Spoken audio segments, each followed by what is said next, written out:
Around this time last year, an action movie called Nobody became a surprise hit in theaters and then did big business on demand.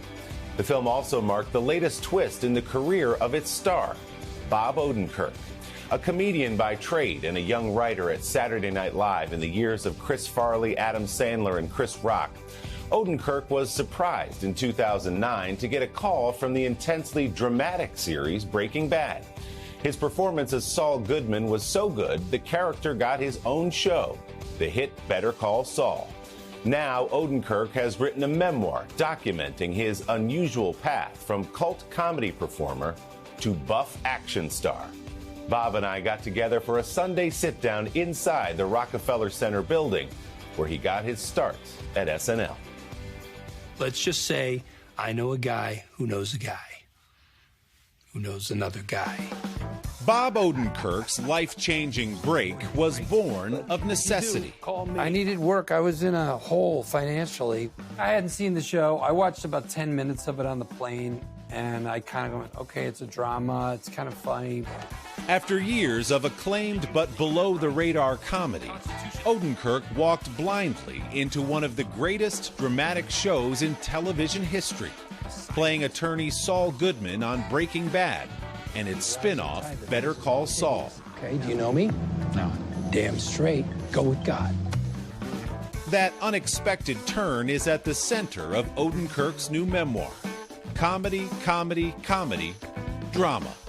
What compelled you to sit down and tick through every step of your career? It's a showbiz memoir, and I won't claim for it to be much more than that, but a fun one, I hope. I was just concerned that someone would pick up my book thinking, I want to read the story of this actor who I like. Right.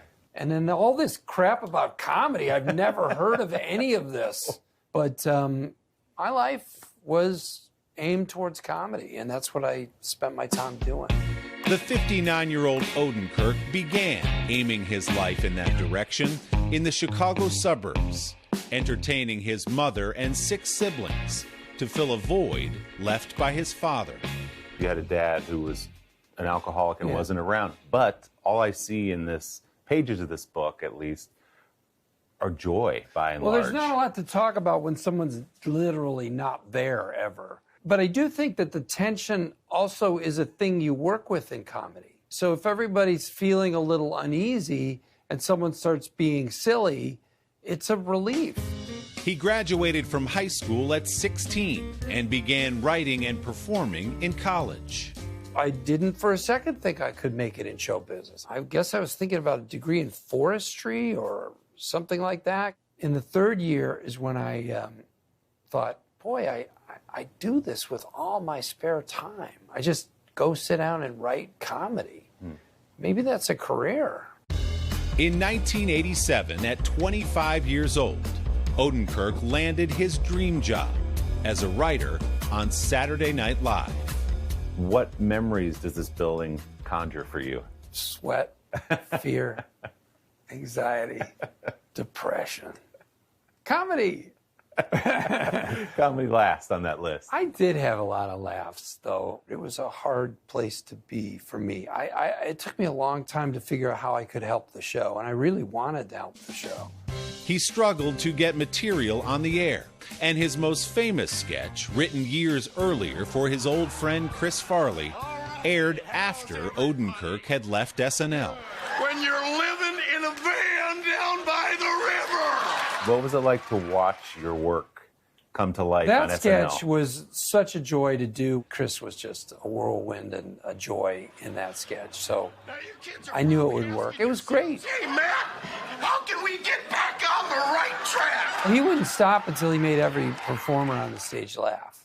I mean, he made the audience laugh right away, but he would keep doing mannerisms until he got right in your face and he would make you laugh, and that was his mission.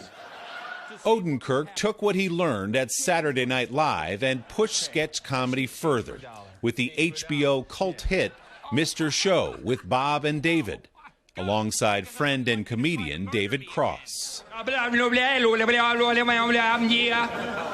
know that it was a cult show. I know that it didn't play to everyone, but the degree to which we were able to pull things off, really bring them to fruition in the best way, make a sketch work. I love sketch comedy so much. As a producer, Odenkirk helped to create projects like the Jack Black comedy rock duo Tenacious D. And another cutting-edge sketch comedy show called Tim and Eric Awesome Show. Great job. Easy Cream is an all-natural diarrhea inducer in an easy-to-use gel form. While fulfilling personally, a life in cult comedy had left Odenkirk in need of a paying gig. That's when the phone rang. Turns out the writers at Breaking Bad loved watching Mr. Show. They needed to invent this character.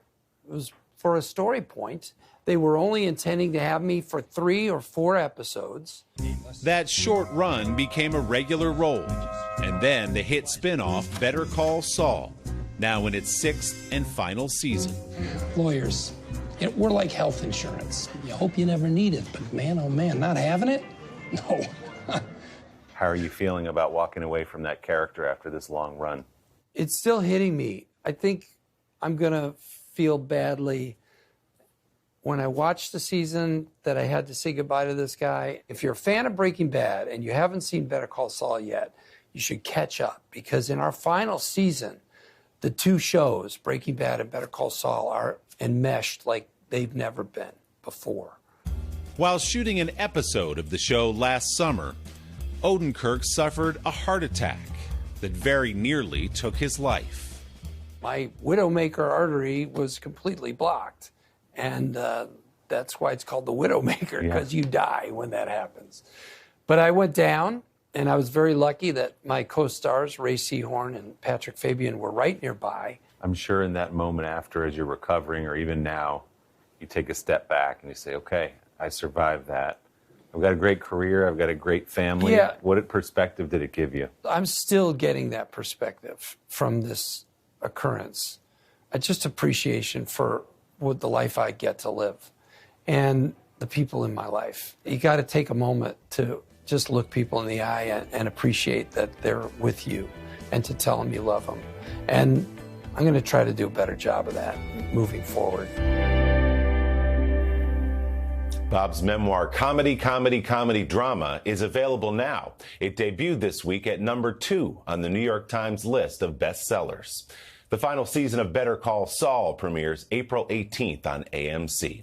Our big thanks to the brand new and very cool Pebble Bar right there in Rockefeller Center for hosting our conversation. Don't forget to subscribe to the Sunday Sitdown podcast to hear the full-length interview with Bob Odenkirk. You can find that on Apple Podcasts or wherever you get yours. Hey, thanks for watching our YouTube channel. Find your favorite recipes, celebrity interviews, uplifting stories, shop our favorite deals, and so much more with the Today app. Download it now.